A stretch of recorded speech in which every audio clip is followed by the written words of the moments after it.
And welcome back, everyone, to a new episode of the Penscast Recap Show. It is myself, Robbie, here tonight, joined by co host Snail. We are going to be discussing the Penguins' 5-3 victory over the Columbus Blue Jackets here on November 14th. And the Penguins scored 5 goals to celebrate what is now 5 wins in a row. And before we get into the goals, I'm going to toss this over to Snail just for some quick thoughts on another Penguins victory here tonight. Um, Yeah, another the Penguins. They get another win. The Penguins keep things rolling. Another 2 points banked after a horrible month of October. Starting off November, as hot as you can be. Um, this I wanted to kind of quickly comment on this CBJ team. The Columbus team, just the rivalry doesn't hit without Dubinsky and Torts like it used to. Um, they've been kind of a team in transition and a team in rebuild, but they've got a ton of young talent. These guys are going to be impact players and competitive. They're going to make this team competitive for years to come. So kind of a little bit of a different feel when the Penguins roll into Columbus, but nonetheless, they've been a pain in the Penguins' sides at times. So happy to see them come out on top on this one. We all kind of remember last season that game against Columbus that really just sunk the Penguins' playoffs hopes. So nice to see them get the dub in exciting fashion too. This wasn't a dud of a game on either end. I thought this was a highly entertaining, pretty fast, good effort on both sides. So I'll throw it back to you. But I was watching that game and I was just like, yeah, it's not the same without Dubinsky and Sid going after each other and Torts barking on the bench, but exciting nonetheless.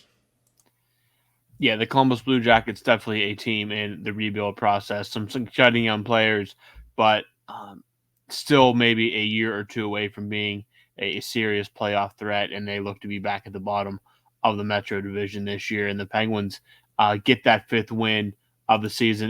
They are 5-0 in November out of 5 games. 4 of those wins coming on the road.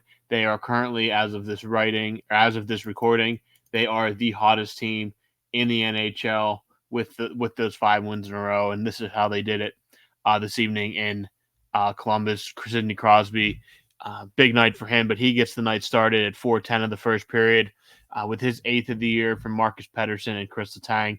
Penguins off and running, but that high only lasts for a short time as Kirill Marchenko at 10:29, an unassisted goal, brings the game even. And then as the period is coming to an end, something you never like to see, giving up a goal in that last minute, Yegor Chinokov gets his first of the season from Eric Goodbranson and Zach Werenski. It's 2-1 Columbus at the end of one, and you kind of feel like maybe the Penguins, the road, becoming a little road weary. Even though they were home for one game, they're still just kind of recovering from that California trip. But at 7:04 of the second period, Jake Gensel brings the game to 2 apiece with his sixth of the year, assisted by the new spark plug on the fourth line, Vinny Hinostroza, and Sidney Crosby. Crosby's ninth assist of the season, and one that at this point he has 2 points on 2 goals. He will end the night with 4. But before we get there, it's 2-2 after 2 periods. The third period, Erik Karlsson, who has been on absolute fire, who is really starting to become meshed with this lineup and getting the chemistry going. His fifth of the year on a beautiful cross-ice pass from Evgeny Malkin and Ricard Raquel at 8:40. You think maybe the Penguins can find a way to hold on to that lead, but unfortunately they cannot. Alexander Texier, his third of the year from Sean Corrali and Justin Danforth at 11:45. It's 3-3. Maybe start thinking overtime, but it is the kid, the captain, Sidney Crosby, a beautiful deflection off a feed from Erik Karlsson, a just prime Sidney Crosby goal in front of the net for his ninth of the year and second of the night at 14:28. Again from Karlsson, and it's Jake Gensel on the secondary assist there. It's 4-3. Now you're really wondering, can the Penguins find a way to shut this down? Last year, it would have been an adventure, but this evening, it's a different story. Um, Sidney Crosby empty netter with at 1923, the hat trick, his 10th of the season. He is at the double-digit mark for goals. Brian Rust gets the assist. The Penguins close out the win. It is 5-3, and they are now 5 in a row. They have not lost in November since that backbreaking loss against the Anaheim Ducks, where things could have gone off the rails. The Penguins go out west, sweep the California Swing, come home, shut out the Sabres, go back on the road tonight at the beginning of what is a very difficult schedule. The Penguins get a game that they need with this stretch coming up, a 5-3 decision over the Columbus Blue Jackets. The Blue Jackets are not a good hockey team, but they did battle. They were pesky, but in the end, the Penguins' talent outweighs all that, and the Penguins come away with the victory. And we're going to focus on Sidney Crosby to start here. And I mean, there's nothing else to say really. It's just another vintage Sidney Crosby performance to help get the win tonight. Yep, Sid doing Sid things out there. He keeps his point streak going, and it's I there was a couple of moments there I ISO cammed in on, and that was Erik Karlsson and Sidney Crosby are developing the chemistry that you hoped that they would. In the month of October, it was a shaky month for the whole team. But there were times where I was watching Erik Karlsson, and it looked like he was maybe afraid to make a mistake. He wasn't doing Erik Karlsson things, but I think he's like that goal, that Sid tip in front of the net. He puts his paddle out and says, "Hit it here, Karlsson," and Karlsson shoots him a little dart, and it's into the back of the net. I think you're starting to see the hockey IQ and that connection and chemistry that you could only dream of having.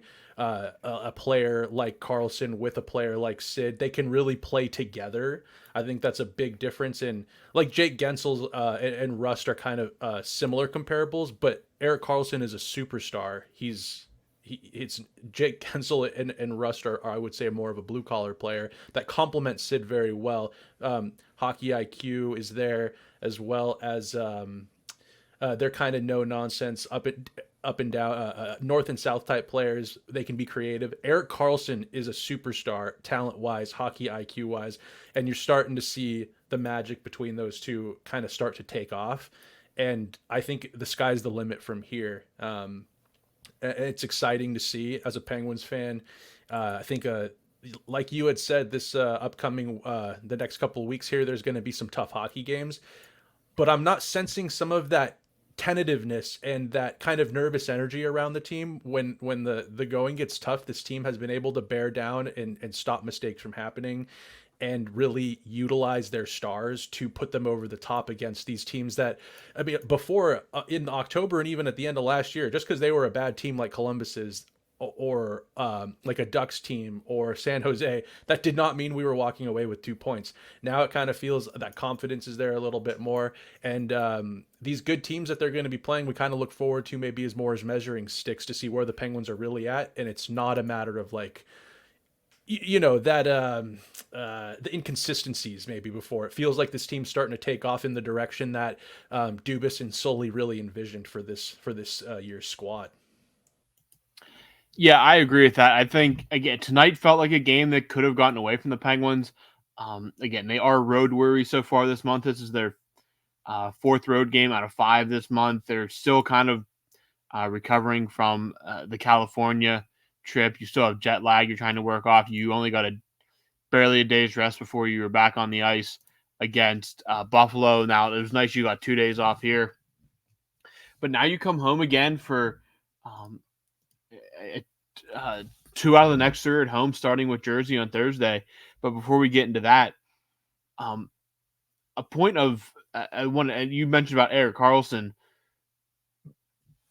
I don't think Penguins fans really understood how good Erik Karlsson was until you see him wearing the Penguins uniform. Like, this is just a normal day in the park for Erik Karlsson. Remember, this is a guy that scored 101 points as a defenseman last year on an absolutely dreadful San Jose team.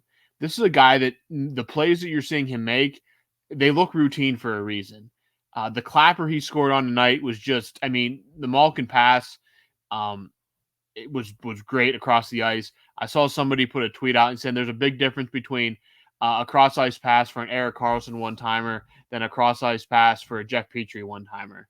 And yeah, Petrie is a solid defenseman, but the list of defensemen who can do what Erik Karlsson does is a list of one person, and that name is Erik Karlsson. Maybe a Cale Makar is in that realm, but still, Erik Karlsson just is such a commanding presence out on the ice. And when he's out there with a guy like Malkin or Crosby, it's almost too much for the defense to have to take account for. I mean, you have Crosby, who's on pace for 111 points. You have a guy like Gensel, who is a 40-goal scorer. Brian Rust, who has been absolutely lights out this season.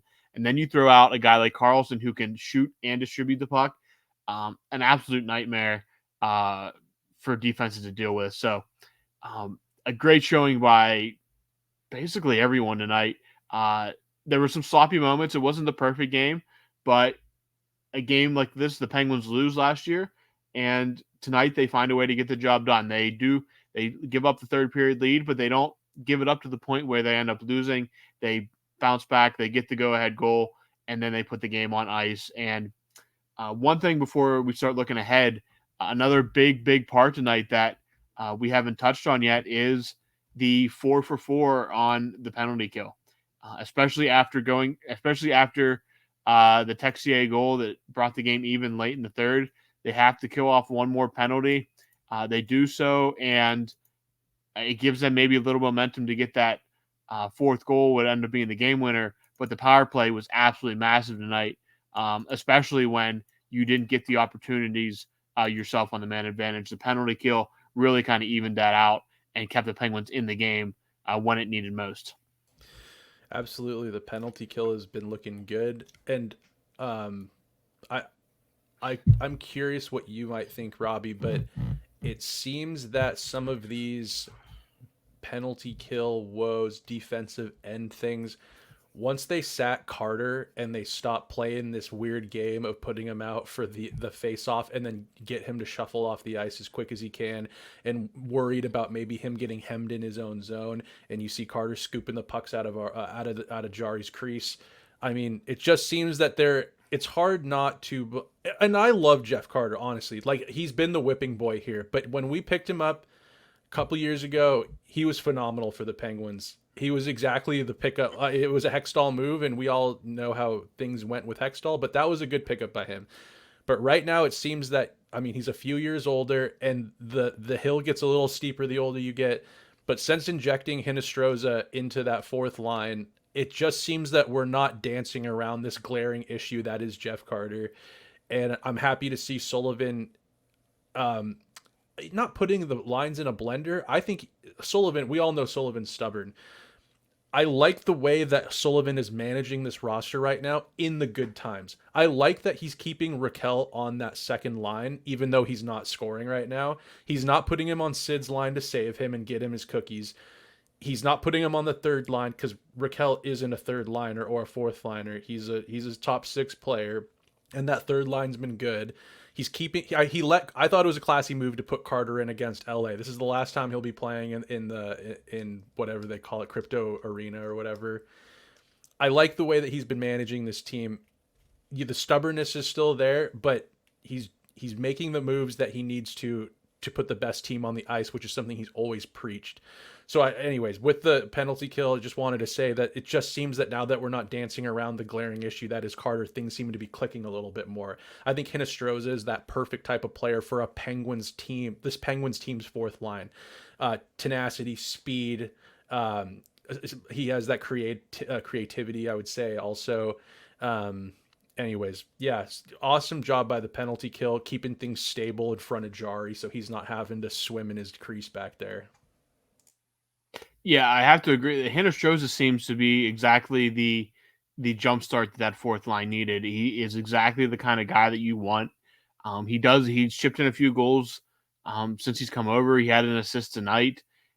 Just a very good guy to fit in what Mike Sullivan is trying to do. And again, like you said about Jeff Carter, that first stint when he first came over was great. He was fantastic. He was one of the Penguins' best players the second half of that COVID shortened season. But it's 2 years later now, over 2 years now since that's happened.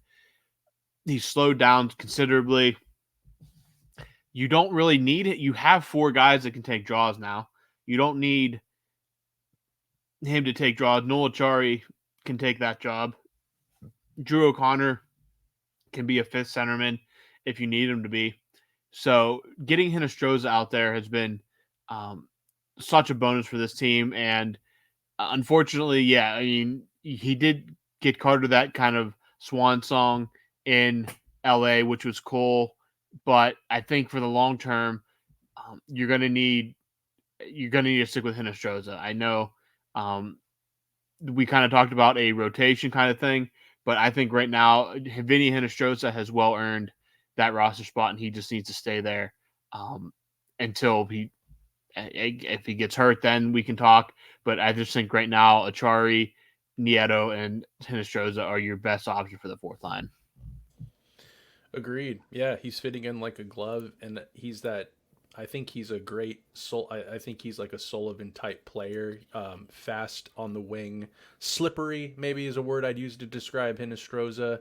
Um, he's not the big frame that Carter has, but Carter wasn't really utilizing the big frame in a productive way for the last year or so because of just the age and the slowing down. So anyways, yeah, I think the team is looking good as is, and we kind of forget that there's some depth still in the minors. That I mean, this might not be the final roster that you see going down the stretch when we start to get into the middle of winter down into in later on into the spring. But you kind of forget they've got that they've since said goodbye to Andreas Johansson, right? Is that his name?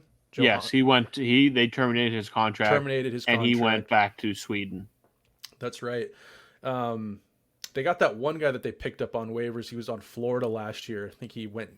He was a centerman. He's like a fourth liner guy. I'm spacing on his name right now, but yeah, you kind of forget that. Yeah, Dubas did load up on a little bit of depth for this team, and we haven't even seen some of them yet. So if they can bring a similar game to what Hinostroza is, I think the Penguins depth wise are sitting pretty, and you just hope they kind of keep this. The defensive side, the mistakes in their own end, the depth contributing and not being a liability on the ice.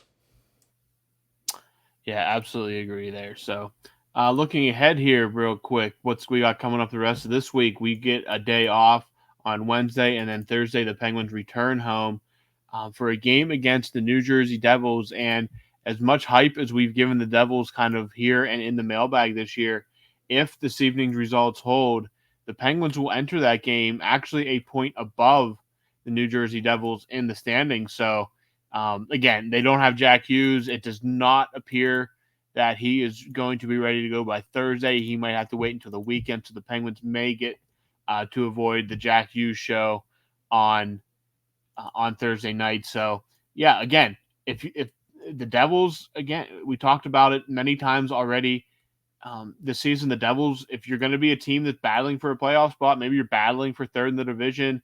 Maybe the magic just isn't there for New Jersey fully this year like it was last year.